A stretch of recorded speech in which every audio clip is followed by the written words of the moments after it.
Gitin daf kafhe. On va commencer à partir de daf kaf dalet amud bet. Katav legaresh et agedola lo yegaresh bo et aketana. La Mishnah nous a enseigné que si un homme a deux épouses qui portent le même nom et qu'il a fait écrire un guet par rapport à la plus grande, il voulait la divorcer et ensuite il a changé d'avis. Il voudrait maintenant divorcer plutôt la seconde. Eh bien, le guet n'est pas cachère étant donné qu'il a été écrit chez l'Olishma, il a été écrit pour une autre, pour la grande, et pas pour la petite. Donc il ne peut pas l'utiliser pour divorcer la plus jeune, étant donné que la Torah exigeait Vekatavla, l'Ishma, là, pour elle, pour celle qui est censée divorcer, pas pour une autre. La Gemara en déduit, Ktana hu delo matsim egareshbe, hagedola matsim egareshbe. De là, on peut déduire que le seul problème qui existe, c'est de divorcer une autre femme avec ce guet.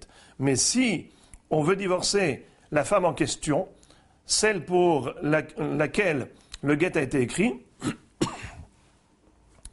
eh bien, il n'y a pas de problème. De là, dit Rava, Amar Rava, je peux déduire, Zotomeret, Shnei Yosef ben Shimon, Hadarin be'ir achat, Motzi'in shtar chov al acherim. Il découle de cette halakha du guet une halakha concernant les dîners mamonotes. Laquelle? Que si jamais il y avait dans une ville deux personnes qui portaient le même nom, deux homonymes, Yosef ben Shimon, Yosef ben Shimon. Et un jour, Yosef ben Shimon arrive avec un shtar chov chez monsieur Réhouven. Il lui dit, voilà, je t'ai prêté 10 000 euros, rends-les-moi. Voici le shtar. Moi, Yosef ben Shimon, je t'ai prêté 10 000 euros. Réhouven lui dit, mais c'est pas vrai. Toi, tu ne m'as jamais prêté 10 000 euros. C'est ton homonyme. C'est l'autre Yosef ben Shimon qui m'a prêté. Et lui, il a dû perdre le shtar, et toi, tu l'as retrouvé. Le din est que, en effet, Réhouven va devoir rembourser ce Yosef ben Shimon. Et on ne craint pas que peut-être Yosef ben Shimon a trouvé ce shtar qui a été perdu par l'autre Yosef ben Shimon. Et qu'en réalité, Réhouven ne devait pas de l'argent à celui-ci, il devait à l'autre Yosef ben Shimon. Pourquoi on ne craint pas un risque pareil? Car nous avons une chazaka, une présomption, que si lui, il détient le shtar, c'est que ce shtar, c'est lui qui l'avait établi, c'est lui le vrai créancier, il a prêté de l'argent et il a établi ce shtar. Pourquoi tu veux que maintenant, j'imagine que peut-être c'est l'autre Yosef ben Shimon, le vrai créancier, et qu'il a perdu le shtar et c'est celui-ci qui l'a trouvé. C'est aller chercher loin des idées qui n'ont pas lieu d'être. De ce fait, il lui doit cet argent. D'où est-ce que Rava a déduit cela? Du din du guet. Tu vois que quand Réhouven il a deux épouses et qu'il a donné le guet à l'une d'entre elles, il a divorcé. Cette femme-là, elle peut aller ailleurs, dans un beddin quelconque dans le monde, elle présente son guet et elle dit Rabotai, je voudrais me remarier. Le beddin, qu'est-ce qu'il va faire? Évidemment, il va lui permettre. Pourquoi est-ce que le beddin lui permet? Pourtant, il se peut que Réhouven avait divorcé la seconde Léa. Et maintenant, celle-là, elle a trouvé le guet de l'autre femme, sa rivale, et maintenant peut-être qu'elle s'en sert de manière hasve shalom interdite. Comment? Elle voit que son mari ne veut pas divorcer d'elle, et elle n'en peut plus de vivre avec lui. Elle veut refaire sa vie ailleurs. Comme il ne veut pas lui donner le guet, qu'est-ce qu'elle fait? Elle a volé le guet de l'autre, puisque l'autre, Léa, a divorcé réellement, en bonne et due forme. Maintenant, celle-là aussi, qu'est-ce qu'elle fait? Elle prend ce guet et elle va le présenter ailleurs et se faire passer pour une femme divorcée. Et chasve shalom, le beddin vont lui dire, oui, tu peux aller te remarier, alors qu'elle n'est même pas divorcée, elle est échet ish. Pourquoi Chachamim n'ont pas craint un risque pareil et ils ont dit, il n'y a pas de problème. Réhouven a deux épouses, il veut divorcer l'une d'entre elles, il n'y a pas de problème. Pourquoi ils n'ont pas craint ce risque? Pourquoi? Parce que, je dis, si cette Léa détient un guet, c'est certainement le sien. Elle est réellement divorcée et je ne pense pas que peut-être elle a trouvé ce guet de l'autre épouse qui a divorcé. Toutes ces idées, on n'a pas de raison d'y penser, puisque nous avons une chazaka, une présomption, que quelqu'un qui détient un document, c'est le sien, il a été établi en bonne et due forme. Amarle Abaye, Ela Me'ata, Recha de Katane, Shemi Keshimcha, Pasul Legaresh Bo. Sheni hu delo matzi megaresh be. harishon, matzi megaresh be, והאמרינן ולא אחר יכול להוציא עליהם שטר חוב, אלא מה יתלך לממר בעדי מסירה. ורבי אלעזר היא, החנמי בעדי מסירה ורבי אלעזר היא. Abaye dit que c'est pas vrai. Il n'y a absolument aucune preuve du din du guet pour les dîners mammonotes. Cette similitude qu'a établie Rava entre le inyan du guet et le inyan de dîner mammonote, c'est quelque chose qui, aux yeux d'Abaye, n'est pas juste. Pourquoi? Abaye dit que c'est pour une autre raison. C'est pour une autre raison qu'on permet à cette femme de se remarier. Pourquoi? Parce ici la Mishnah va d'après Rabbi Elazar qui dit que c'est Edem et Sira écarté. Edem et Sira, c'est-à-dire qu'il faut qu'il y ait des témoins visuels qui aient vu la transmission du guet de la main du mari à la main de la femme. Donc ils savent exactement de quel léa il s'agit. Donc maintenant, quand elle va aller au Beddin, immédiatement, le Beddin, une fois qu'il y aura transmission du guet, Beddin vont lui écrire un Ma'aseh HaGet en disant « Cette femme a divorcé, il y avait des Edem et Sira, les Edim nous ont attesté et nous ont confirmé que c'est bien elle qui a été divorcée. Et bien voilà, maintenant, on lui donne le droit de se remarier. » Puisqu'il y a des Edem et Sira, alors on ne se pose pas de questions. Ce sont des témoins visuels qui ont vu de quelle léa il s'agissait, la grande ou la petite, il n'y a pas de confusion possible. Et bien pareil pour le cas précédent, à savoir un homme qui a deux femmes, Léa et Léa. Tu veux savoir pourquoi on permettrait à Léa d'aller se remarier? C'est parce qu'il y a des Edem et Sira. Et quelle est la preuve? La preuve, nous dit Abaye, nous connaissons la règle. Quel est le din lorsqu'il y a deux Yosef ben Shimon dans la ville?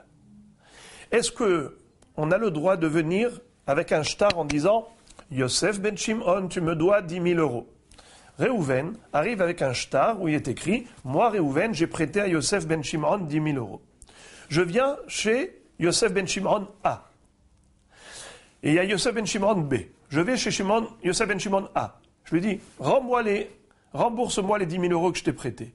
Ce Yosef ben Shimon dit, mais attends, tu ne m'as jamais prêté d'argent. En fait, ce que tu es en train de faire, c'est très malin. Tu as prêté de l'argent à l'autre Yosef ben Shimon. Peut-être que lui n'a pas d'argent pour te rembourser, tu viens me prendre à moi comme victime? Pas question. Tu ne m'as jamais prêté d'argent. Et en effet, il ne pourra pas lui réclamer de l'argent, car il n'a aucune preuve. Ce shtar où il y a écrit Yosef ben Shimon a emprunté de l'argent à Réhouven, mais c'est qui Yosef ben Shimon? Il y en a deux. Le shtar ne veut rien dire. En effet, la halakha est que on ne peut pas réclamer de l'argent à Yosef ben Shimon sur la base d'un shtar, tout simplement, quand nous avons deux homonymes dans la même ville. C'est la raison pour laquelle il faut des Edem et Sira, il faut des Edim. Sinon, sans cela, en effet, on peut toujours craindre la falsification ou le mensonge. Alors, Abaye dit à Rava, notre Mishnah n'est pas une preuve, car nous voyons dans notre Mishnah, dans un autre cas, quel est le din s'il y avait deux couples homonymes? Réhouven est marié à Madame Léa. Il y a un autre couple. Réhouven est marié à Madame Léa.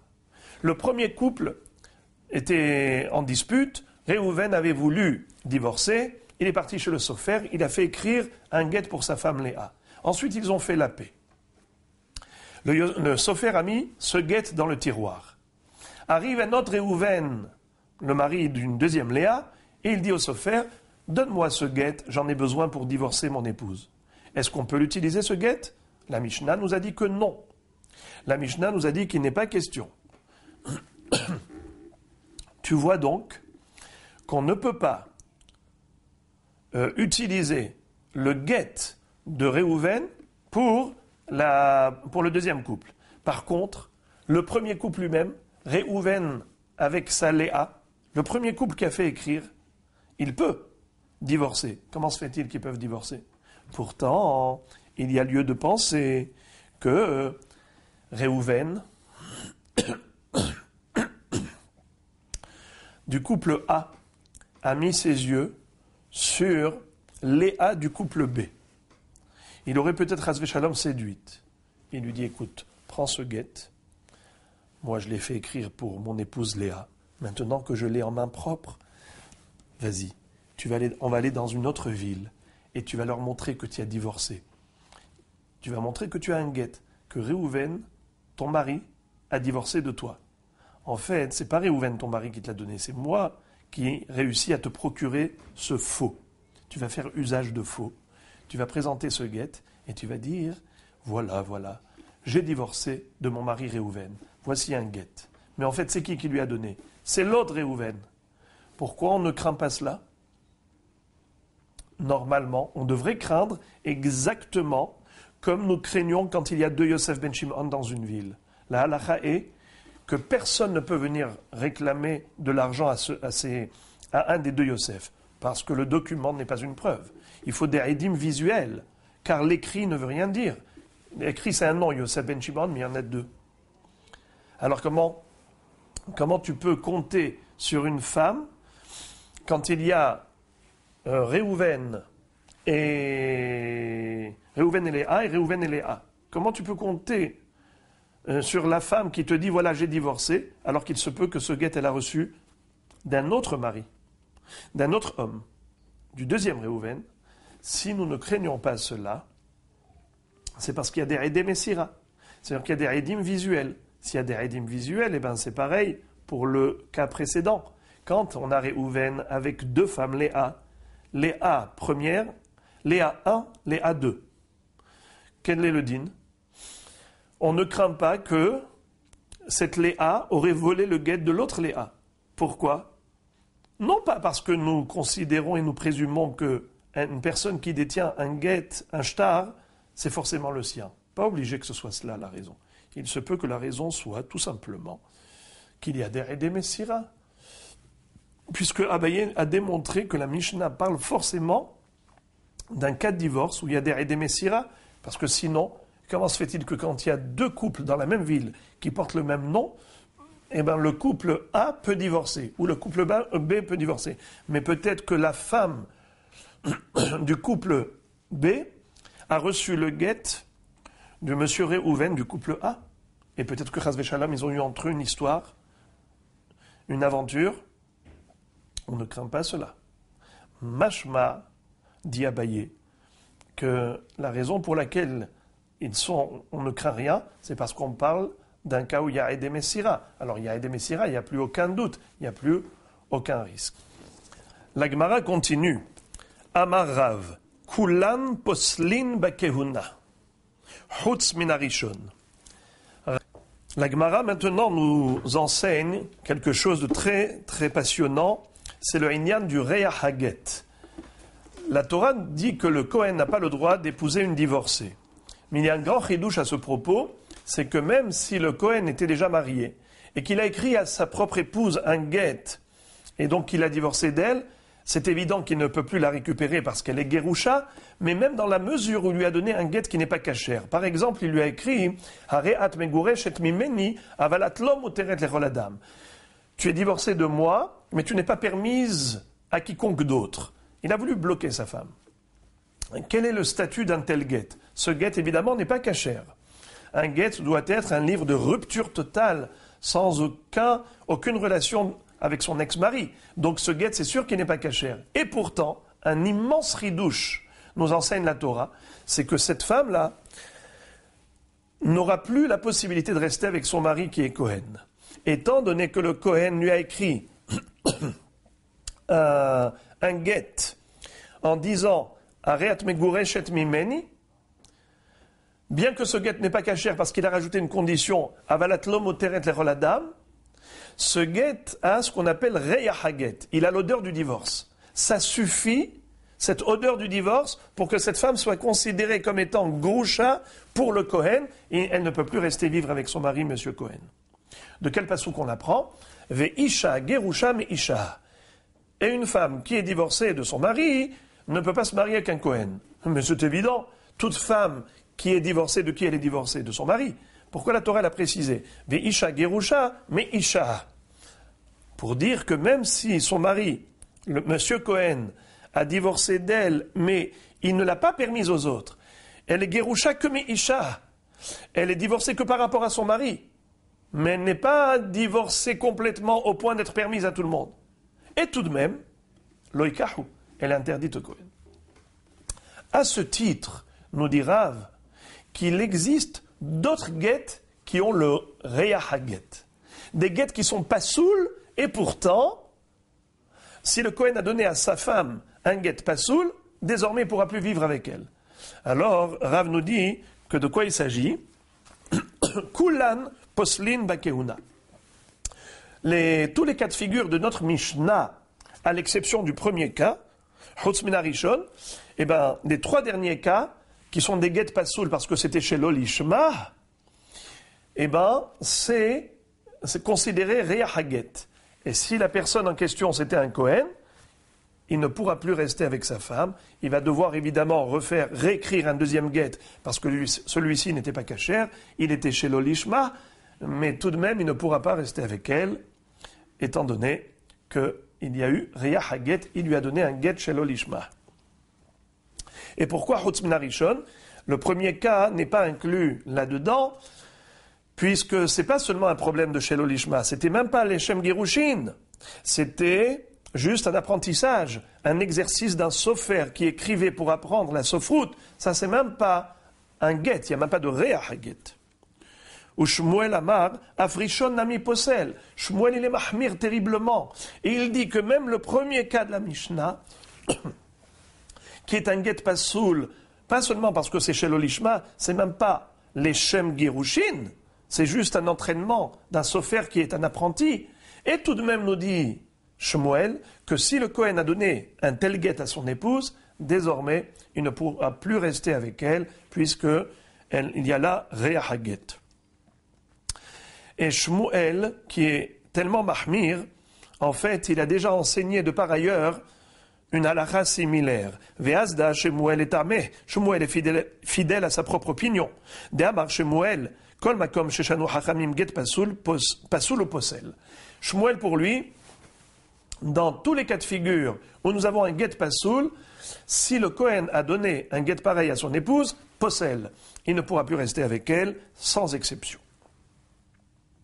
D'ailleurs, il enseigne cela pas seulement pour le get, même pour halitza.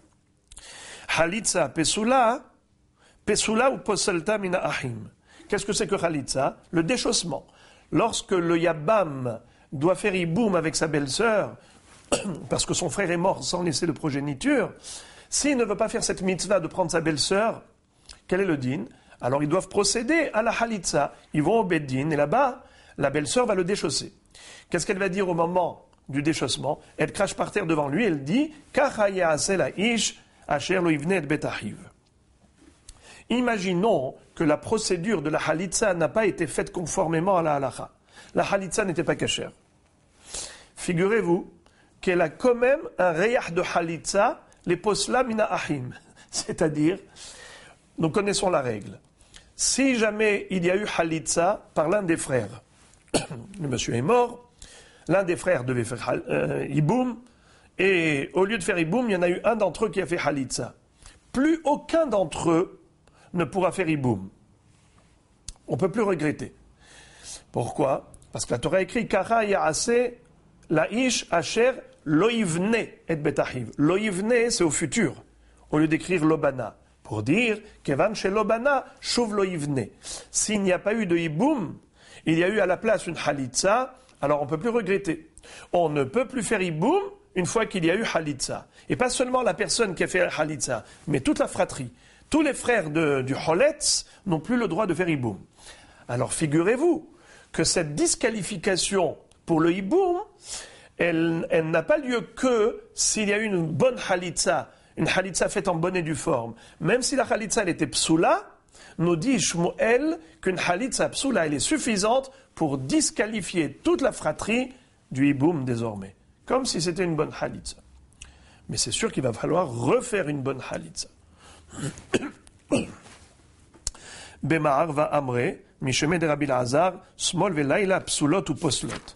Katan ve anpilia, pesulot ve en poslot. Là, je passe au Daf Kaveh. C'est-à-dire, en Eretz Israël, Ma'arava, c'est l'ouest, puisque Eretz Israël, c'est l'ouest par rapport à la Babylonie. Là-bas, on disait que il existe deux sortes de halitza qui sont psoula et qui sont poslot, c'est-à-dire qui disqualifient les frères de faire iboum. Désormais, ils ne pourront plus le faire. Mais il y a deux halitzot qui sont psoulot, mais qui ne sont pas poslot, qui ne disqualifient pas les autres frères ou la personne elle-même qui a fait une halitza pareille de faire iboum. Ils peuvent tout de même faire iboum. C'est quoi? C'est quelqu'un. On va prendre les deux premiers. Smol velaila. Nous savons que la halitza doit se faire avec le regel yamin, avec le pied droit, et non pas le pied gauche. On l'apprend de Metzora. Le Metzora s'écrit al bohen raglo a yemanit, regel yemanit, pied droit. Et il est dit à propos du hiboum, vehaltza na'alo me'al raglo. Il y a écrit le mot raglo, regel. Alors on apprend une xerashava, regel, yamin. Si ça a été fait beregel smol, le déchaussement a eu lieu par rapport au pied gauche, alors dans ce cas-là, la halitza n'est pas cachère et il n'y a même pas de reyah de halitza, dans le sens où les frères peuvent toujours faire iboum. Et personne n'a été disqualifié. Pareil si ça a été fait la nuit. La halitza doit avoir lieu obligatoirement en journée. Si ça a été fait pendant la nuit, c'est pas du tout une halitza, c'est une halitza psoula qui n'est même pas posselet et ta'ahim. Bema'arva amre, mishmeh de Rabbi Elazar, smol, velaila, psoulot ou poslot. En Eretz Israël, on avait l'habitude de dire qu'il y a une différence entre les psoulim, entre la disqualification de halitza qui a été faite la nuit ou berigel smol, ou la disqualification de la halitza qui a été faite par un petit ou avec des chaussettes. C'est-à-dire que la halitza doit se faire du pied droit, avec le pied droit. Si elle a déchaussé le pied gauche, la halitza n'est pas cachère. Si ça a été fait la nuit, ce n'est pas cachère. Ça doit être obligatoirement fait en journée. Mais tout de même, il y a du reyah de halitza. Si par exemple, ça a été fait la nuit ou par rapport au pied gauche, bien qu'il faut refaire la halitza, mais aucun des frères ne pourra désormais faire iboum, puisque cette halitza, elle a été possélet, toute la fratrie du iboum. Mais katan ve'anpilia, si c'est un petit qui est moins de bar mitzvah, qui a fait la halitza, qui a procédé au déchaussement, étant donné que la Torah exige que ce soit un homme bar mitzvah, comme s'écrit Karaya la ish asher lo ivned betachiv, ish velo katan, un katan, ce n'est pas du tout considéré comme halitza, même pas comme rea halitza. On pourra malgré tout faire yiboum, parce que cette halitza n'en est pas une. Également, si elle a eu lieu par rapport aux chaussettes plutôt qu'aux chaussures, aux chaussons, eh bien, puisque c'est pas na'al, et la Torah a exigé vehaltza na'alo me'al reglo, alors cette halitza, elle n'est pas seulement psoula, elle n'a même pas le reyah de halitza, et elle ne disqualifie pas la fratrie de hiboum. Ze'ire amar kulan en poslin chutz min aharon. Ze'ire n'est pas d'accord avec Rav Shmuel, et il dit que de tous les cas de figure de la Mishnah, il n'y a qu'un seul guet qui peut rendre la femme du Kohen interdite. Mais les trois premiers cas de figure de la Mishnah, où c'est Shelo Lishma ou Shelo Leshem Girushin, le guet il est tellement pasoul qu'il n'a même pas de Reach HaGet et la femme du Kohen pourra rester tranquillement avec lui. Sauf le dernier cas. Parce que dans le dernier cas, il y a une notion de Brera. C'était quoi le dernier cas? Quand il a dit au Sofer, j'ai deux épouses qui s'appellent Léa, je voudrais que tu m'écrives le guet pour l'une d'entre elles, mais je n'ai pas encore décidé laquelle je veux divorcer, je déciderai plus tard. Et finalement, il a décidé de donner le guet à l'une d'entre elles. Est-ce que celle-là, elle est divorcée? On a dit non. Il y a un problème de l'ishma. Mais tout de même, puisqu'il y a un problème de brera. Brera, c'est-à-dire ouvrara davar les mafreya. Il s'avère rétroactivement que c'est peut-être celle-là pour laquelle le guet a été écrit.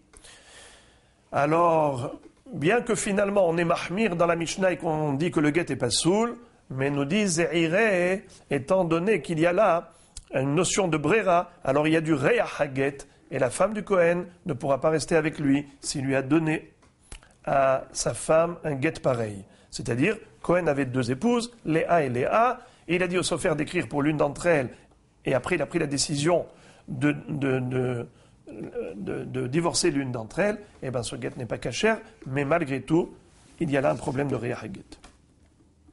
Rabbi Yochanan Amar Afaharon eno posel. Rabbi Yochanan Amar Afaharon eno posel. Rabbi Yochanan va nous dire que même dans le dernier cas, il n'y a pas de Riyah HaGet. Pourquoi? Parce que pour Rabbi Yochanan, en brera. C'est-à-dire qu'on n'applique pas la règle de rétroactivité. Ça n'existe pas, la rétroactivité. Puisqu'au moment où il a écrit le get, il n'avait pas encore décidé laquelle il veut divorcer, bien que plus tard, il a pris la décision, mais on ne dit pas qu'il savait rétroactivement que c'était pour elle qu'il avait écrit, et par conséquent, c'est celle-là qui est divorcée. Parce que Rabbi Yochanan, il est profondément convaincu que la notion de brera n'existe pas dans les lois de la Torah. Quelle est la preuve? Rabbi Yochanan est armé. Quelle est la preuve que Rabbi Yochanan, il pense ainsi? De Amar Rabbi Asi, Amar Rabbi Yochanan, ha'achim shehalku lekuchothen, umachzirin zelaze bayovel. Nous connaissons la loi du Yovel. La 50e année, le jubilé, c'est l'année durant laquelle toute personne qui a acquis un bien immobilier en Eretz Israël se devra de le restituer à son ex-propriétaire de ce bien. Mais tout cela n'a lieu que par rapport à l'achat, la vente. Quel est le digne de l'héritage? Eh bien, figurez-vous que même l'héritage est considéré par Rabbi Yochanan comme étant un achat et une vente. Pourquoi? Lorsque le père est décédé, qu'il a laissé un patrimoine comme héritage, les héritiers, désormais, ils sont tous les deux propriétaires de l'ensemble du patrimoine. Est-ce qu'au moment où ils vont se partager, chacun va dire, tiens, ces 50% que j'ai pris maintenant, c'était ce qui me revenait depuis le moment de l'héritage, depuis le moment de la mort du père, et l'autre aussi pareil, les 50% qu'il a reçus, ce qu'il a pris finalement, c'était ça qui lui revenait depuis le début? Pas du tout. Quand ils ont hérité, ils n'ont pas hérité de moitié, ils ont hérité une entité. Les deux, ils étaient propriétaires de l'ensemble. Alors comment est-ce qu'ils se sont arrangés? Ils ont dit, on va faire un arrangement. Un arrangement, en fait, moi, je vais te vendre la partie que j'ai dans ta partie, la part que j'ai dans l'autre partie, en échange de la part qui est la tienne, que tu vas me vendre. Ça veut dire que moi, je vais prendre cette partie, et toi, tu vas prendre cette partie, mais en fait, c'est une vente, parce que chacun avait une part dans l'ensemble.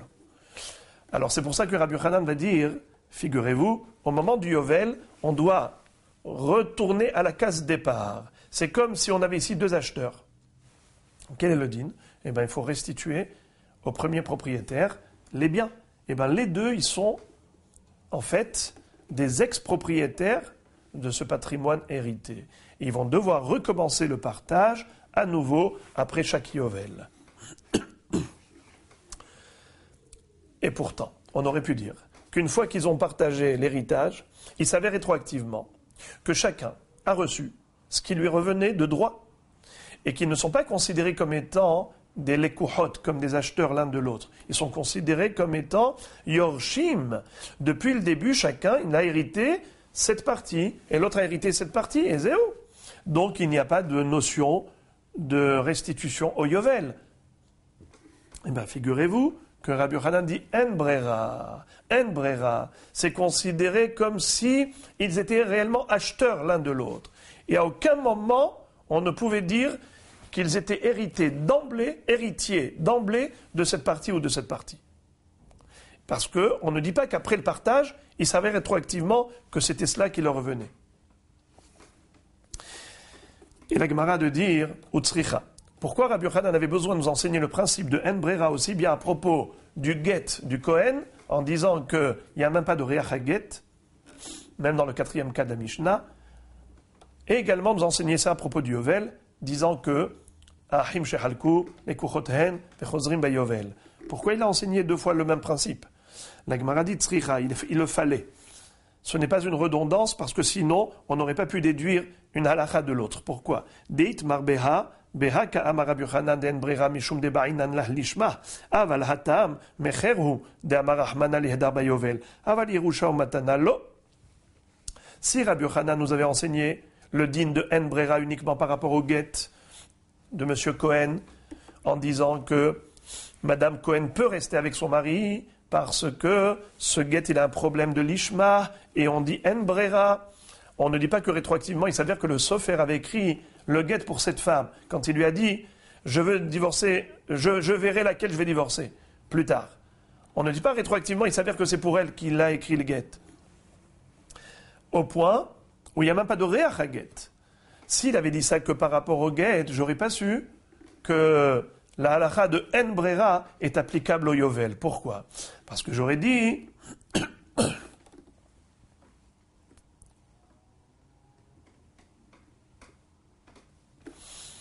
à propos de la femme, pourquoi est-ce que le guet n'est pas cachère? Parce que la Torah l'a exigé là, l'ishma. Donc il faut une kavana précise au moment même de l'écriture.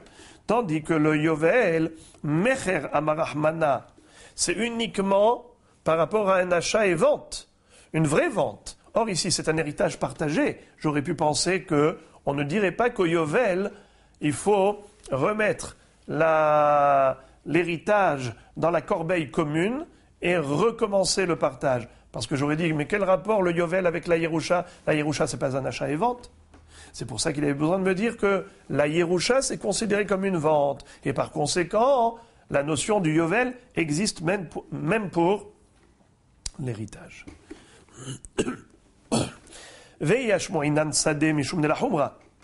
C'est-à-dire, si on nous avait enseigné le din du yovel, j'aurais dit, parce que tu as été mahmir, c'est sûr, Rabbi Yochanan, tu as pris en considération l'éventualité de en brera, la humra. Et donc tu as exigé que l'on recommence le partage de l'héritage après chaque yovel. Mais ça c'est juste une humra. Mais peut-être que par rapport à la femme du Kohen, où la humra c'est le contraire, il faut dire plutôt yesh brera pour être mahmir. Alors peut-être que Rabbi Yochanan aurait dit yesh brera, la humra.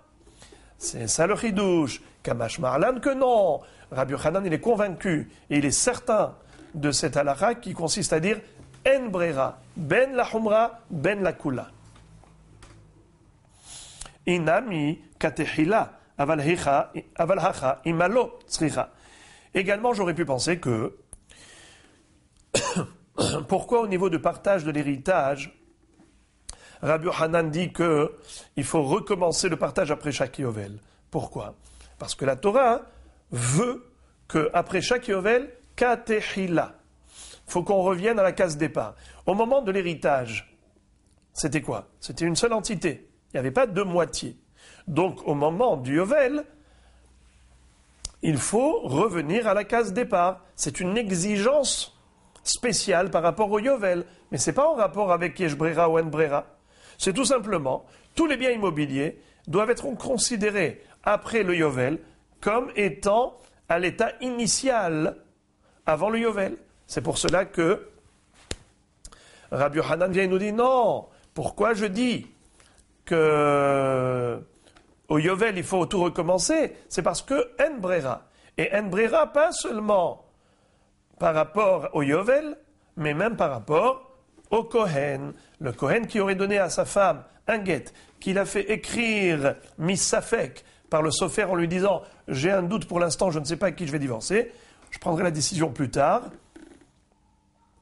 Un guet pareil, nous considérons qu'il n'est même pas réach guet. Pourquoi? Parce que Rabbi Yochanan, il est convaincu que en brera, ben la kula, ben la humra, et dans tous les domaines, Rabbi Yochanan considère que en brera. Ba mine Raboshaya me Rabbi Yehuda amar la lavlar ktov lezo shetetze bapetach tehila mahu. Rabbi Yoshaya le Emora demande à Rabbi Yehuda le Emora. Voici la question qu'il lui pose. Amar la lavlar ktov lezo shetetze bapetach tehila mahu. On a appris dans la Mishnah le 4e cas qui dit que si un mari vient voir le sofer et lui dit « Écris un guet pour ma femme qui s'appelle Léa. J'ai deux épouses, Léa et Léa. Mais je ne sais pas encore laquelle je vais divorcer. Je prendrai la décision plus tard. » Nous avons dit que ce guet n'est pas kasher. Parce qu'il manque le lishma. Quel est le din si il lui dit « Écris un guet pour l'une des deux Léa qui sortira en premier par la porte. Ça veut dire que, en fait, il a fait dépendre l'écriture du guet, l'intention de la destinée, il va dire celle qui fera cette action. Pour l'instant, il ne sait pas laquelle qui va sortir la première par la porte. Et bien, une fois qu'elle va sortir par la porte, il s'avère que c'était pour elle que le guet a été écrit. Question, est-ce que là encore on a un problème de brera ou pas? À Marley, il lui a répondu, Tanitoa. Rav Yehuda a répondu à Rav Osharia, je ne comprends pas ta question. La réponse, elle est écrite dans la Mishnah clairement. Yater Miken, c'est le 4e cas de notre Mishnah. Amar la lavlak tov leze shertze agaresh, pasouli garesh bo. Si la personne a dit au lavlar, au sofer, écrit un guet pour l'une des deux femmes pour laquelle je vais décider de divorcer, eh ben, ce guet n'est pas cachère. Eh ben, là aussi, c'est pas cachère. Il lui dit, écris pour celle qui va sortir la première par la porte. Il ne sait pas. Donc, il y a un problème de l'ishma. Et alors, comment Rav Osharia a rétorqué? Il lui dit, Alma en brera. En brera, c'est-à-dire que on n'applique pas la rétroactivité, considérant que rétroactivement, il s'avère que c'est pour elle que le guet a été écrit, puisque c'est elle qui est sortie par la porte. Non, il n'y a pas de rétroactivité, comme on a vu dans la Mishnah qu'il n'y a pas de rétroactivité. Et il lui dit, ah bon, il n'y a pas de rétroactivité, je vais te prouver que oui. Comment il va démontrer? Il cite une Mishnah dans Maseret Psachim qui dit la chose suivante. Ha-Omer les Banav, quelqu'un qui aurait dit à ses enfants, Hareni shohet et Pesach al mishi ale mikem rishon Yerushalayim. Je fais la shrita du Korban Pesach pour celui qui d'entre vous arrivera le premier à Yerushalayim. Celui qui va gagner la compétition. Kevan shenirnas rishon rosho verubo, zacha bechelko, ou mezaket et havimo. Dès qu'il y en a eu un qui est rentré à Yerushalayim, immédiatement, il est zoché du Korban Pesach et il est mezaké ses frères avec lui. Qu'est-ce que c'est que cette histoire? Rappelons que le Korban Pesach, l'agneau pascal, ne peut être consommé que par ceux qui ont réservé, qui ont commandé une part du vivant de l'agneau. Si l'agneau a déjà été shrité, on a déjà fait la shrita de l'agneau pascal, et bien désormais, il n'y a plus de possibilité ni de commander une part, de venir manger une partie, c'est pas possible, parce qu'il faut réserver du vivant de la bête, et on ne peut pas non plus se désister, on ne peut pas se décommander une fois que l'agneau a été nishrat. Alors, comment se fait-il que le père, quand il a dit, voilà, je fais la shrita pour celui qui d'entre vous, vous mes enfants, va arriver le premier à Yerushalayim. Il fait la shrita quand? Avant qu'ils commencent leur compétition. Et finalement, qu'est-ce qu'il a dit? Il a dit que qui est-ce qui va mériter une part dans ce Korban Pesach? C'est celui qui arrivera le premier. En effet, qu'est-ce qu'on dit? Dès qu'il y en a un qui a gagné la course et qui est rentré Rosho Verubo à Yerushalayim le premier, Zacha. En effet, c'est lui qui va rétroactivement être le Baal HaKorban, mais en plus de cela, il est habilité, ce gagnant, à être mezaké ses frères avec lui, à associer tous ses frères avec lui pour la consommation du Korban Pesach. Fin de citation de la Mishnah de Psachim. Qu'est-ce que nous voyons de là, dit Rabbi Osharia? Que la notion de rétroactivité, elle fonctionne, ça marche.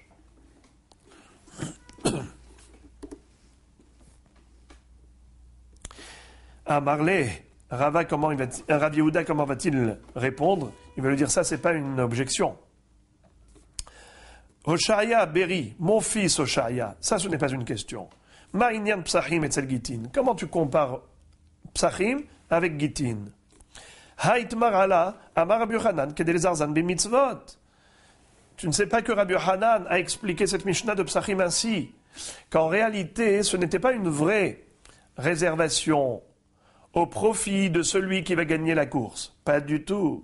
En réalité, le père, au moment de la shrita, il avait déjà pensé à réserver, à faire la shrita pour tous ses enfants, sans aucune distinction.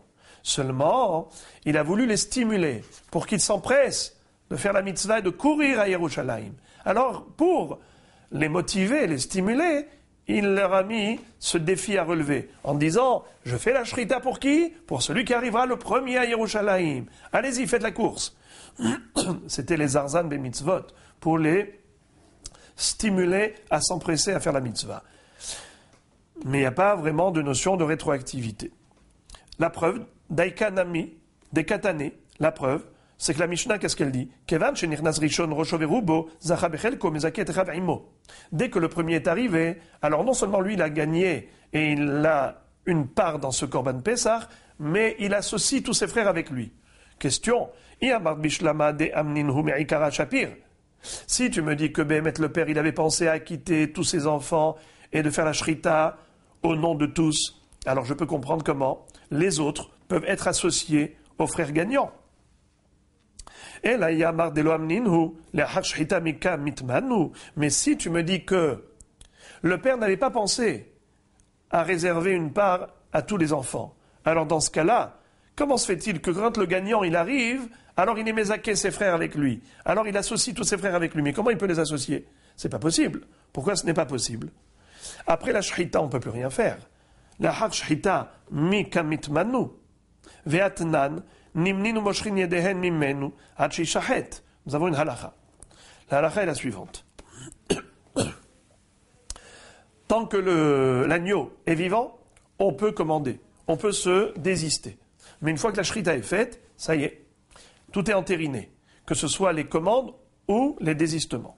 De ce fait, il n'est pas possible de croire une seconde qu'il s'agissait vraiment d'un vrai concours et de faire mériter rétroactivement le gagnant.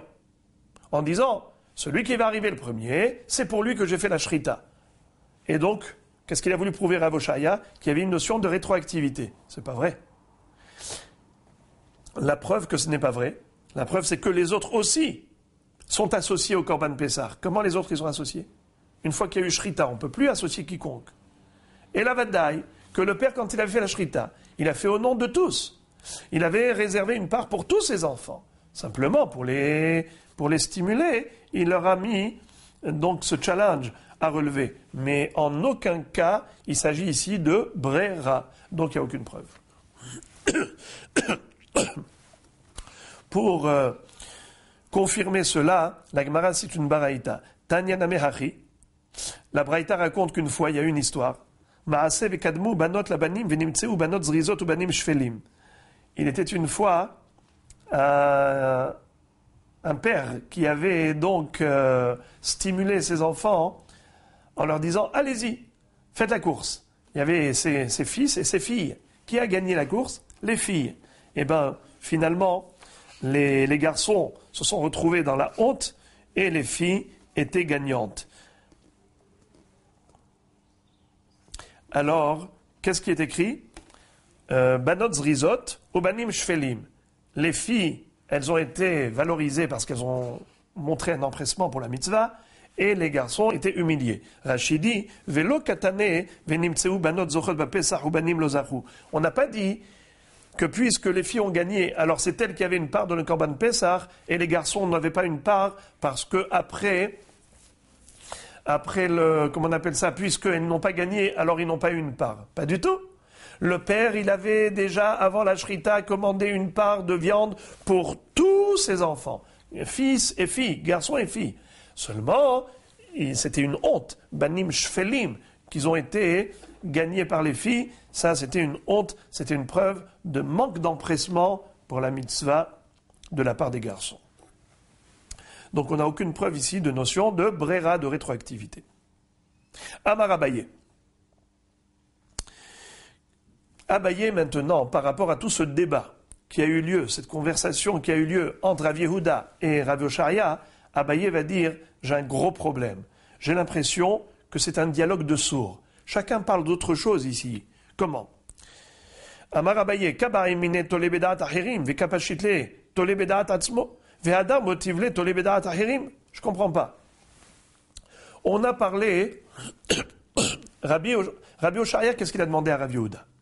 Quel est le din dans le cas où Réhouven, qui avait deux femmes Léa, il demande au Sofer, écris un guet pour laquelle de Léa, pour celle qui va sortir la première par la porte. Ça s'appelle Tolé Bedaat Acherim. Quel est le din? Est-ce qu'on applique la notion de brera ou pas? Si on dit que la rétroactivité, la brera, c'est quelque chose qui fonctionne pour le guet, alors qu'est-ce qu'on dit? Le guet est cachère.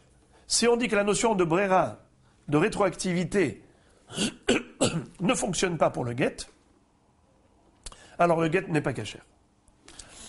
Comment Rav Yehuda a répondu? Il lui dit, mais la réponse, elle est évidente. C'est écrit dans la Mishnah que quelqu'un qui avait deux femmes, et il a dit au Sofer, écrit pour l'une d'entre elles, et après je prendrai la décision laquelle je veux divorcer. Le guet n'est pas cachère. Pourquoi? Il y a un problème de l'ishma. Pourquoi il y a un problème de l'ishma? Parce qu'on n'applique pas la notion de brera, de rétroactivité. On ne dit pas qu'à la fin, quand il a décidé laquelle il veut divorcer, eh ben, il savait rétroactivement que c'est pour elle que le guet a été écrit. Ribono shel olam. Mais ce sont deux sortes de brera.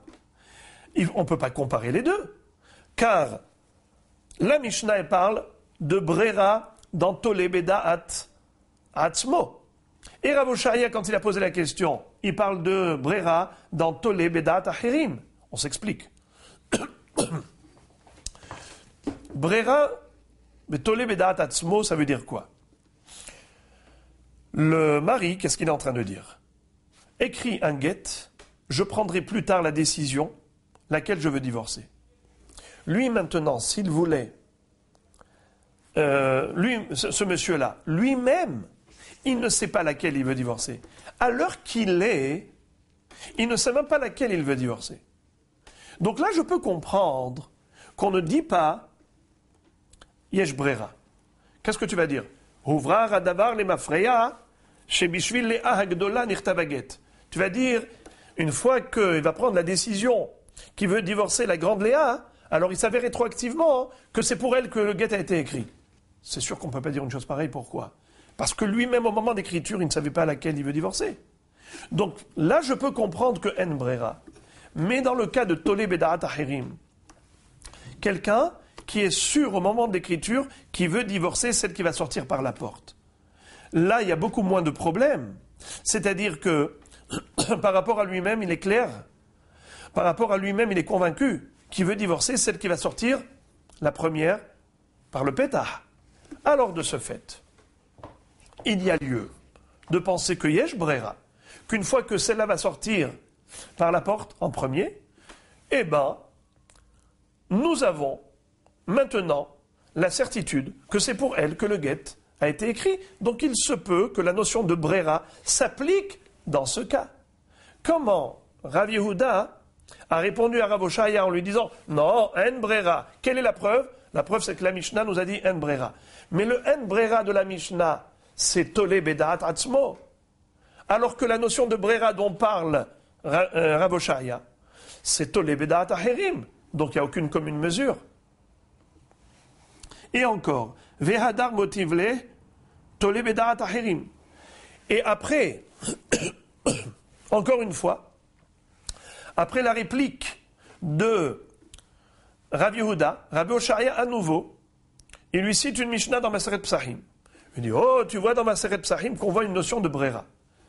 Dans Maseret Psachim, c'était encore une fois, Tolé Bedaat Acherim. C'est-à-dire, le père qui a dit, je fais Korban Pessah, je fais la Shrita pour qui? Pour celui qui va gagner la course après. Celui qui va arriver le premier à Jérusalem. Est-ce que ça dépend du père? Il ne peut pas savoir lequel fils va gagner la course. Donc ça s'appelle Tolé Bedaat Acherim. Il fait la Shrita pour celui qui va gagner la course. Gagner la course, c'est Acherim. Donc une fois de plus, nous voyons que Rav Oshaya ne parle que de Tolé Bedaat Acherim. Et à ce propos, il pose la question, est-ce que Yesh Brera ou En Brera? Comment Rav Yehuda a pu parler de Tolé Bedaat Atzmo? Mais la Mishnah, elle parle de Tolé Bedaat Atzmo, ça n'a rien à voir avec Tolé Bedaat Acherim.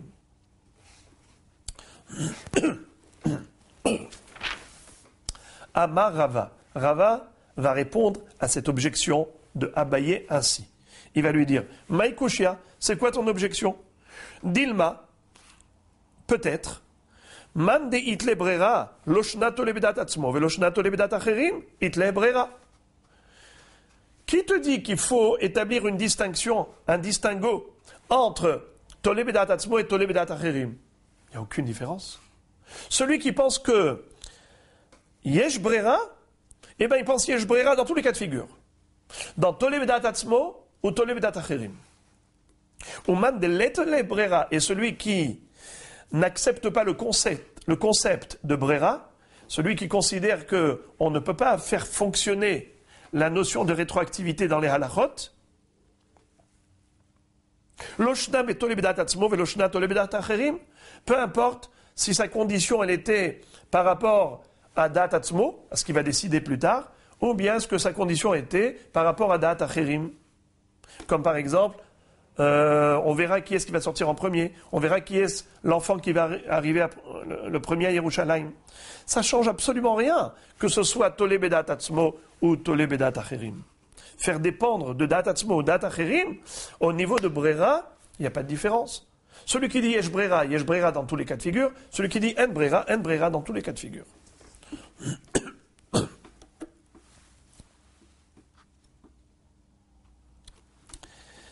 Cette réponse-là, de Rava à Abaye, qui lui dit, mais qui te permet d'établir un distinguo entre Dat Atzmo et Dat Acherim, cette réponse est remise en cause par Rav Meshar Shia. Amar le Rav Meshar Shia le Rava, Veha Rabbi Yehuda, de Tole Bedat Atzmo litleh brera, ve Tole Bedat Acherim itleh brera. Je vais te montrer que ce distinguo qu'a établi Abaye entre Dat Acherim et Dat Atzmo, c'est une distinction qui a lieu d'être. Et il a raison Abaye, je te le prouve. Comment il va le démontrer?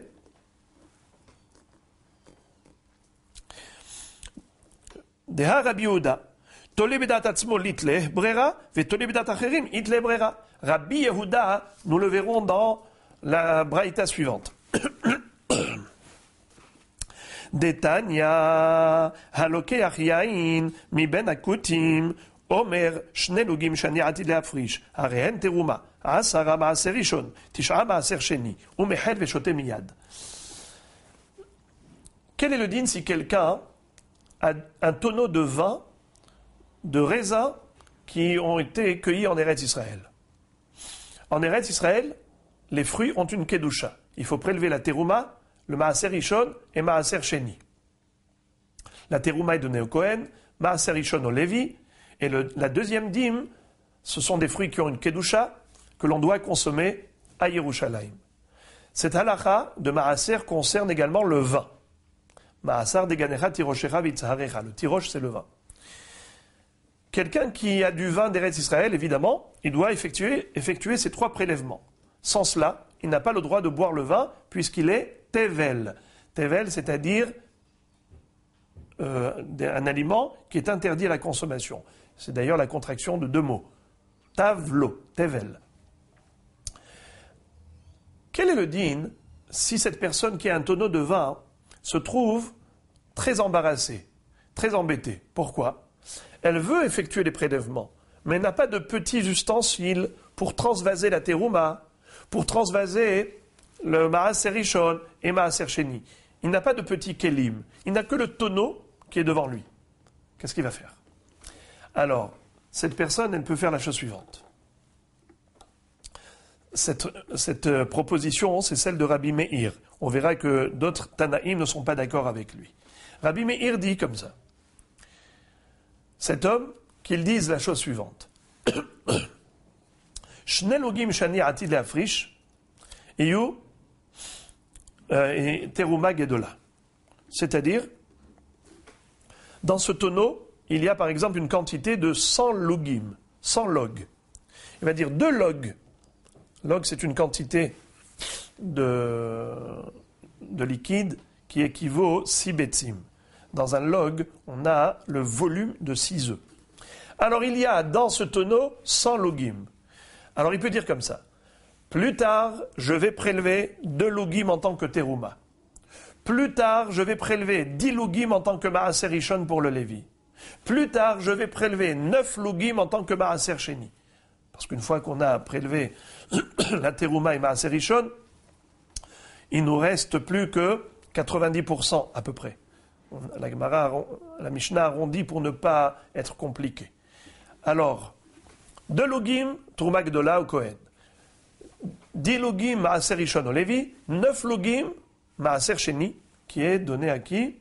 Qui est monté à Yerushalayim et consommé là-bas. Les 9 logim du Maaser Sheni qu'on doit monter à Yerushalayim, maintenant qu'est-ce qu'il fait? Il prend de l'argent et il dit la kedusha de ces 9 logim, ça passe sur l'argent. Il transfère la kedusha de ce vin, Maaser Sheni, sur l'argent. Qu'est-ce qu'il fait avec l'argent? Il monte à Yerushalayim et il achète là-bas des produits alimentaires qu'il va consommer sur place. La halakha étant la suivante.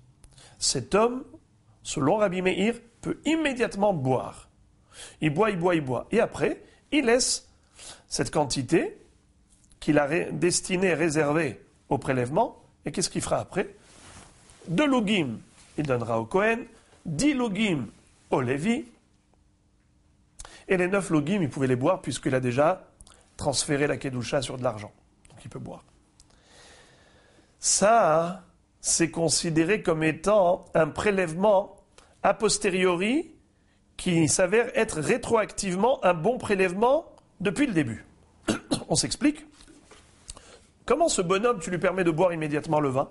C'est que tu considères que ce qu'il va faire après est considéré comme s'il avait été fait depuis le début. Ça veut dire que tu fais fonctionner la notion de brera. Il s'avère rétroactivement que depuis le début, ces prélèvements avaient eu lieu. Comment ces prélèvements ils ont eu lieu? Mais au début, tout était mélangé. Dans le tonneau, il y avait tout le vin. Il y avait la terouma, il y avait le Maaser Rishon, Maaser Sheni. Maaser Sheni, non, parce qu'il a déjà transféré la kedusha sur de l'argent. Mais comment est-ce qu'il pouvait boire, ce monsieur? Mais tout est mélangé. Réponse, lorsqu'à la fin, il va prélever ce qu'il a promis, eh ben, on considérera que c'est uniquement ce qu'il a prélevé à la fin qui était considéré rétroactivement depuis le début comme terouma et Maaser. Donc il a bu que du choulin. Ça c'est qui? Rabbi Meir. Donc Rabbi Meir fait fonctionner la notion de yesh brera. Tandis que, je tourne la page. Rabbi Yehuda et Rabbi Yossi et Rabbi Shimon osrim. Rabbi Yehuda, Rabbi Yossi et Rabbi Shimon, ils disent non, assour. Pourquoi ils disent assour? A priori parce qu'ils pensent que en brera. Contrairement à Rabbi Meir qui permet, eux ils disent en brera.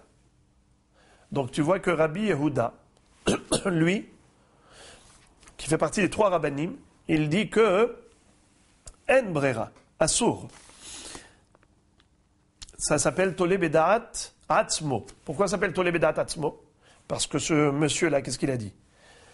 Ce que je vais prélever à la fin est considéré prélevé depuis le début, n'est-ce pas?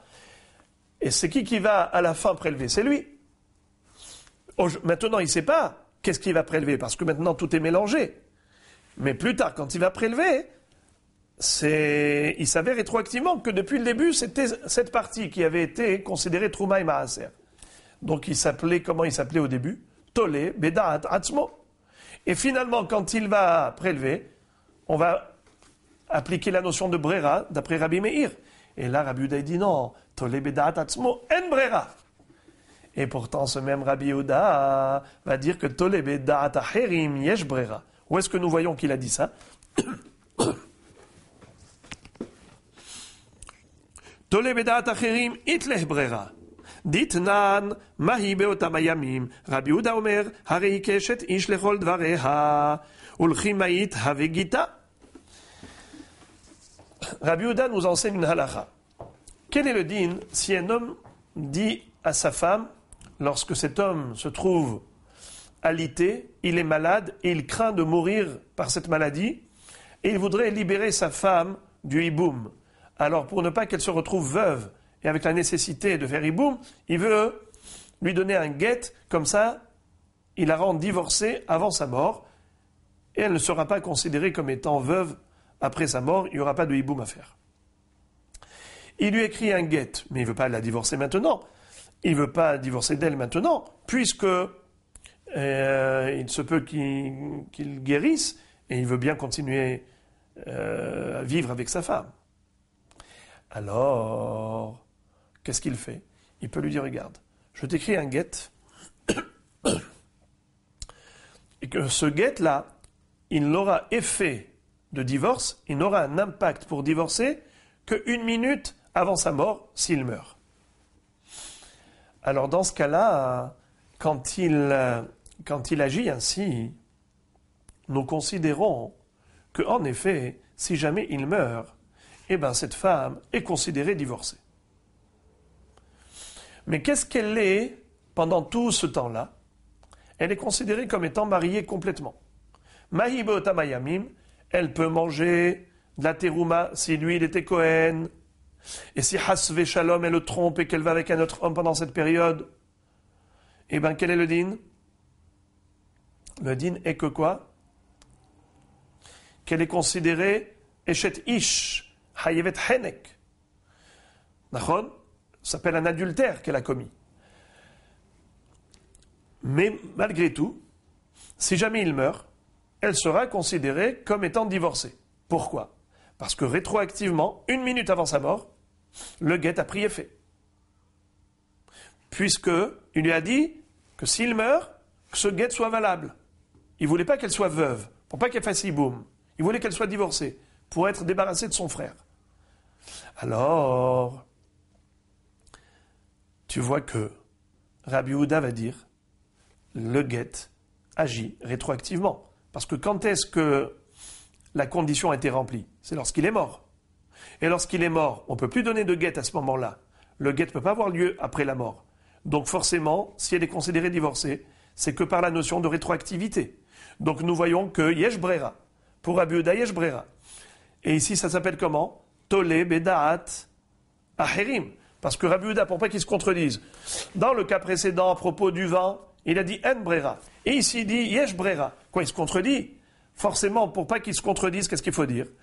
Dans le cas du vin, c'était Tole Bedaat Atzmo. C'est pour ça que En Brera. Mais dans le cas du mari qui donne un guet à sa femme, pourquoi je dis Yesh Brera? Parce qu'il est Tole Bedaat Acherim. Il est Tole Bedaat Mi, Bedaat Akadosh Baruch Hu. Qui est-ce qui détient la vie et la santé? Qui est-ce qui peut donner la vie ou Hasve Shalom le contraire? C'est Akadosh Baruch Hu. Donc le monsieur, qu'est-ce qu'il a dit? Si Akadosh Baruch Hu lui prête vie, alors il ne veut pas que le guet ait lieu, que le divorce ait lieu. Si Hachem décide de le reprendre, alors il souhaite que le guet soit rétroactif et qu'il ait un effet de divorce. Et ça marche. Donc nous voyons que Yesh Brera. Yesh Brera pourquoi? Parce qu'il est Tolé Bedaat Acherim. Alors, Rav Meshar Shia dit à Rava, pourquoi tu as réfuté Abaye, qui lui, Abaye, s'est étonné de l'objection, s'est étonné du débat qui a eu lieu entre Rabbi Yehuda et Rav Oshaya. Lui, Abaye a dit, mais je ne comprends pas. Rav Oshaya, il a posé une question par rapport al Tole Bedaat Acherim, est-ce que Yesh Brera ou En Brera? Qu'est-ce que Rava lui a répondu? Qu'est-ce que Rabbi Yehuda lui a répondu? Il lui a dit En Brera. D'où En Brera? D'où il a amené une preuve? De la Mishnah. Mais la Mishnah, elle parle de Tole Bedaat Atzmo. Comment il peut amener une preuve de Tole Bedaat Atzmo que En Brera, même pour Tole Bedaat Acherim? Mais ce sont deux notions totalement différentes, deux contextes différents. Et la preuve que ce sont deux contextes différents, la preuve, c'est que Rabbi Yehuda, le Tana, à propos du vin, il pense que En Brera, et à propos de la femme, le guet que le mari malade a donné à sa femme, il dit Yesh Brera. Comment ça se fait qu'il dit ici En Brera, ici Yesh Brera? Parce que, à propos du vin, c'est Tole Bedaat Atzmo. À propos du guet, c'est Tole Bedaat Acherim. Donc il a raison, Abaye, d'établir un distinguo entre Tole Bedaat Atzmo et Tole Bedaat Acherim. Regarde la preuve, c'est la Kushia de Rav Meshar Shia.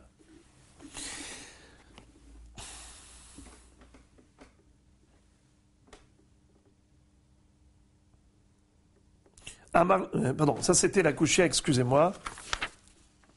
Oui, Rav Meshar Shia. Encore une deuxième Kushia de Rav Meshar Shia. Encore une deuxième. Amar le Rav Meshar Shia le Rava.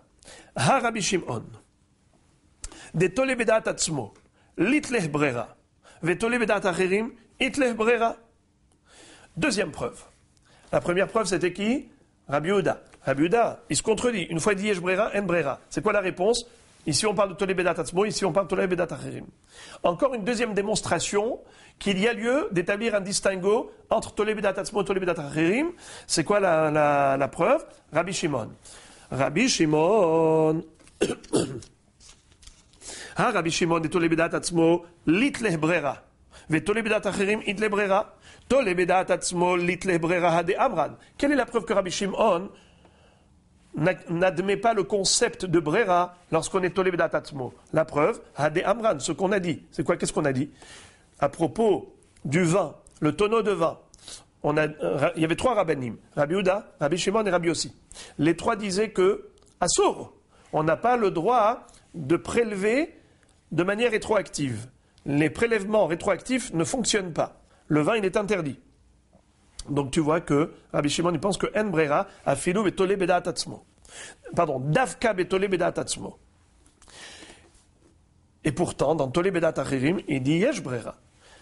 Tole bedat acherim itle brera. D'où est-ce qu'on voit? Detanya, harini boralech al menat sheirtse abba, aval pi shelo ratza av mekudeshet. Rabbi Shimon ben Yehuda omer mishum Rabbi Shimon ratza av mekudeshet. Il y a une mahloket entre Rabbi Shimon et Chachamim à propos du cas suivant. Si un homme veut épouser une femme, nous savons que Aisha niknit bishlosha drachim et kesef bishtar ube bi'a. Une femme, on peut l'acquérir et faire kiddushin, soit en lui donnant une bague, Ariat Mekudeshet li betaba'atzuk et tatbosh Israël, ça s'appelle kesef, soit shtar, il lui écrit Ariat Mekudeshet li sur un shtar, soit bi'a, c'est-à-dire qu'il a une relation avec elle et il lui dit Ariat Mekudeshet li bebi'azu. Entre parenthèses, il y a dans la Gemara de kiddushin une interdiction midérabanan d'agir ainsi. Rav d'ailleurs, il frappait les gens qui faisaient kiddushin bebi'a. Il ne faut pas faire kiddushin bebi'a, il faut faire bekesef ou bishtar, mais pas bebi'a. Il disait que c'était pritsout. Mais s'il a fait minatora, c'est des kiddushin, et la femme elle est mekudeshet. Alors, quel est le din si quelqu'un a été mekadesh une jeune fille bebi'a, mais à condition? Il lui dit, regarde, je voudrais t'épouser, on va maintenant faire une bi'a au titre de kiddushin, mais à une seule condition, que mon père soit d'accord. S'il est d'accord qu'on se marie, alors à ce moment-là, je voudrais que cette bi'a soit une bi'a de kiddushin. Quel est le din si finalement son père n'était pas d'accord? Harini bo'alech almenat sheirtse abba. Afalpi shelo ratza av mekudeshet. Hachamim disent que malgré tout elle est mekudeshet. Pourquoi? Nous avons une règle. En adam ose be'ilato bilat znut. Un homme ne veut pas que la relation qu'il a eue avec une fille soit has veshalom de la prostitution. Donc c'est sûr qu'il voudrait que ce soit des kiddushin. Alors pourquoi il a dit almenat sheirtse abba? Ça veut dire, de prime abord, les khathila, a priori, il voudrait que son père acquiesce. Mais il n'a pas conditionné les kiddushin vraiment par l'acceptation de son père. Même si son père finalement ne donne pas son accord, finalement, le bonhomme, lui, il prend une décision autonome et il dit « Je voudrais quand même me marier avec cette fille, même si mon père n'est pas d'accord. » Alors, c'est juste les khatrila, il voulait l'accord de son père. Mais pas à tel point de remettre en cause cette bi'a au point de la considérer znout. Ça, c'est hachamim. Tandis que Rabbi Shimon dit non. Rabbi Shimon ben Yehuda dit au nom de Rabbi Shimon Ratza ha'av mekudeshet, lo ratza ha'av ena mekudeshet. Rabbi Shimon il dit non. Tout dépend de la volonté du père. Le père dit oui, elle est mekudeshet. Le père dit non, elle n'est pas mekudeshet. C'est-à-dire que si le père dit oui, alors en effet, rétroactivement, on considère qu'elle était mekudeshet depuis le début. Qu'est-ce que ça veut dire? Ça veut dire qu'au début, quand il fait kiddushin misafek. Parce qu'il ne sait pas si son père va dire oui ou non. Est-ce qu'il peut savoir? Et finalement, si son père dit oui, alors on dit rétroactivement, au moment de la bi'a c'était des kiddushin. Donc nous voyons que la notion de rétroactivité, ça fonctionne pour Rabbi Shimon. Pourtant, dans le cas du vin, il a dit que ça ne fonctionne pas. Quelle est la différence? Forcément, la différence, c'est que dans le vin, c'est Olevedat Atzmo, c'est pour ça que En Brera. Mais pour la femme, mais par rapport au père de ce garçon, quand il a dit ça dépend de mon père, donc il a été Tolebedat Acherim, là je dis Yesh Brera. Alors pourquoi, Rava, tu n'es pas d'accord avec l'objection de Abaye? C'est ce que dit Rab Mesharchia à Rava. Il lui dit, mais Abaye, c'est ingénieux ce qu'il dit. Il établit une différence fondamentale entre Tole Bedat Atzmo et Tole Bedat Acherim. Ici, En Brera, ici, Yesh Brera. Il a absolument raison. Je l'ai démontré à 2 reprises par rapport à Rabbi Yehuda et par rapport à Rabbi Shimon. Comment Rava va répondre? Regardez Daf Kaf Vav, première ligne. Amarle, il lui dit non. Ben le Rabbi Yehuda ben Rabbi Shimon, loshna Tole Bedat Atzmo veloshna Tole Bedat Acherim. It leo Brera. Ve'atam kedekataneta ama. Amru lo le Rabbi Meir. Iatam od shema ibaka anod. Venimtza ze shotet valim le mafreya. Amar lahem le kshe ibaka. Qu'est-ce que ça veut dire? Rava lui dit c'est pas vrai. Tes 2 preuves ne sont pas des preuves. Ni Rabbi Yehuda, ni Rabbi Shimon n'appliquent la notion de Brera à propos de Tole Bedat Acherim. Parce qu'il n'y a pas de différence entre Tole Bedat Atzmo ou Tole Bedat Acherim. Afour, excusez-moi, le contraire. Aussi bien dans Tole Bedat Atzmo comme Tole Bedat Acherim, Yesh Brera, d'après Rabbi Shimon et Rabbi Yehuda. C'est pour cela qu'eux ils disent Yesh Brera. Alors pourquoi à propos du vin, ils ont dit qu'on ne peut pas prélever le vin de cette manière en faisant fonctionner la notion de rétroactivité? Pourquoi ils n'ont pas dit Yesh Brera comme Rabbi Meir? Réponse, Behemet, oui ça fonctionne Minatora. Minatora, on peut dire Yesh Brera et la Terouma et le Maraser ont été accomplis, ont été réalisés. Alors pourquoi est-ce qu'ils nous interdisent, Rabbi Shimon, Rabbi Yossi, Rabbi Yehuda, de prélever le Maraser de manière rétroactive? Eux-mêmes, ils se sont exprimés. Et ils ont dit à Rabbi Meir, tu n'as pas peur que cet homme-là, qui a dit tout ce que je vais prélever par la suite est considéré Terouma et Maraser depuis maintenant, et ainsi de suite. Tu n'as pas peur que ce monsieur va boire, et voilà, boum, le tonneau va éclater. Quelqu'un passe à côté, il fait tomber le tonneau et il éclate. Tout le vin va être jeté. Donc finalement, ce monsieur, il aura bu du vin qui était Tevel, puisque il n'a pas pu finalement prélever comme il avait promis de le faire. Qu'est-ce qu'il avait dit?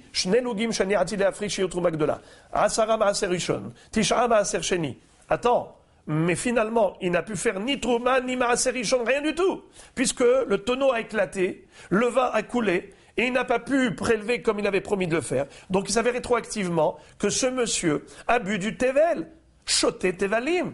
Tu es d'accord avec une chose pareille, Rabbi Meir? Comment tu ne crains pas que le tonneau éclate? C'est ça la raison pour laquelle ils ont dit Assour. C'est pas parce qu'ils remettent en cause la notion de Brera. Ils sont tous d'accord avec Rabbi Meir que Yesh Brera. Yesh Brera, aussi bien dans Tole Bedat Atzmo comme Tole Bedat Acherim. Alors pourquoi est-ce qu'ils ont refusé? Pourquoi ils ont interdit de prélever de la sorte? Pour une autre raison. Ils craignaient une chose, laquelle? Ils craignaient que le tonneau explose et que la personne finalement ne fasse pas les prélèvements nécessaires et que rétroactivement, il s'avère qu'il a bu du Tevel. C'était que pour cette raison. Pourquoi Rabbi Meir n'a pas craint que le tonneau éclate? Il a dit l'ekshei baka. Qu'est-ce que ça veut dire l'ekshei baka? Quand il éclatera, on verra le problème. Daï le tzara besha'ata. C'est-à-dire, en d'autres termes, Rabbi Meir veut dire, mais pourquoi tu veux que le tonneau éclate? Il n'y a pas de raison qu'un tonneau normal éclate. Loïbaka. Ah, ça peut arriver. Bien sûr que tout accident peut arriver. Mais selon la loi de probabilité, il y a une faible probabilité pour que ça arrive. Pourquoi tu voudrais que je prenne ce risque en considération à présent? Il n'y a pas de raison de craindre que finalement ce monsieur n'effectue pas les prélèvements. On peut s'appuyer sur cette présomption qu'il va effectuer les prélèvements nécessaires et par conséquent, il boit du vin qui est absolument cachère puisque Yesh Brera.